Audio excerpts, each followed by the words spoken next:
The barn was quiet that night, save for the occasional creak of the wooden beams and the soft rustle of hay shifting in the breeze. The warm, earthy scent of the hay mixed with the lingering musk of the summer day. Elliot stood near the entrance, nervously shifting his weight from one foot to the other. His heart pounded so loudly in his chest, he was sure Jackson could hear it. Jackson was already inside, leaning against a stack of hay bales with his arms crossed. He looked impossibly confident, as always, the dim light casting sharp shadows across his features. He raised an eyebrow when he saw Elliot hesitate at the door. "You coming in, or are you going to stand there all night?" Jackson teased, his voice low and easy. Elliot swallowed hard, his cheeks flushing. "I'm coming," he muttered, stepping into the barn. The space felt smaller with Jackson in it, his presence filling every corner. Elliot couldn't bring himself to meet Jackson's eyes as he walked closer, his gaze fixed on the floor. "You're acting weird," Jackson said, pushing off the hay bales and stepping toward him. "What's going on?" "Nothing," Elliot said quickly, though his voice betrayed him. Jackson stopped in front of him, tilting his head. "Liar." Elliot's breath hitched as Jackson reached out, brushing a stray piece of hay off his shirt. The touch was light, barely there, but it sent a shiver down Elliot's spine. He looked up then, meeting Jackson's piercing blue eyes, and immediately regretted it. Jackson smirked, the kind of smirk that made Elliot's knees feel weak. "You're so easy to mess with," he said, his voice dropping into a softer, more intimate tone. "Maybe you should stop messing with me," Elliot replied, surprising himself with the boldness in his voice. Jackson raised an eyebrow, clearly intrigued. "Oh yeah? Why's that?"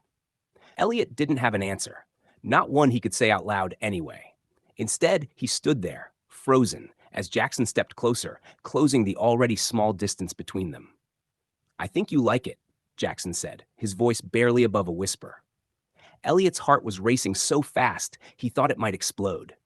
He opened his mouth to respond, but Jackson didn't give him the chance.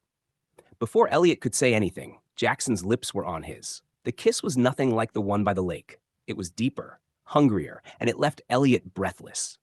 Jackson's hands found Elliot's waist, pulling him closer as the kiss intensified.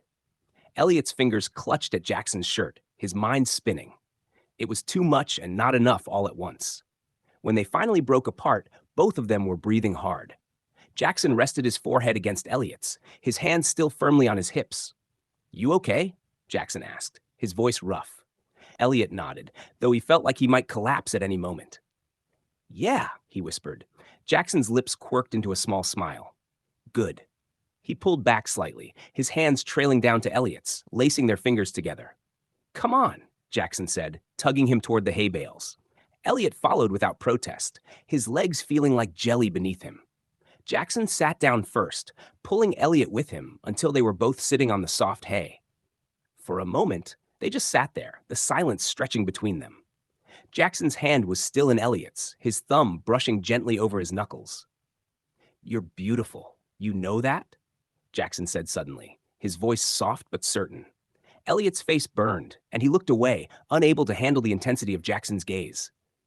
"Don't say stuff like that," he mumbled. "Why not? It's true," Jackson said, tilting Elliot's chin up so their eyes met. "You should hear it." Elliot swallowed hard, his heart pounding in his chest. He wanted to say something, but the words wouldn't come. Instead, he leaned forward, pressing his lips to Jackson's in a kiss that said everything he couldn't. This time, it was Elliot who deepened the kiss, his hands tangling in Jackson's hair as he gave himself over completely. Jackson responded in kind, his arms wrapping around Elliot's waist, holding him close. They lost themselves in each other, the world outside the barn fading away until there was nothing but the two of them. The night stretched on, and in the quiet of the barn, they explored each other in ways they never had before. Every touch, every kiss, every whispered word was a declaration of something neither of them could fully explain, but both understood. By the time they finally lay back against the hay, tangled together, the stars outside had shifted, and the barn was bathed in the soft glow of moonlight. Elliot rested his head on Jackson's chest, listening to the steady beat of his heart. For the first time in his life, he felt completely and utterly at peace.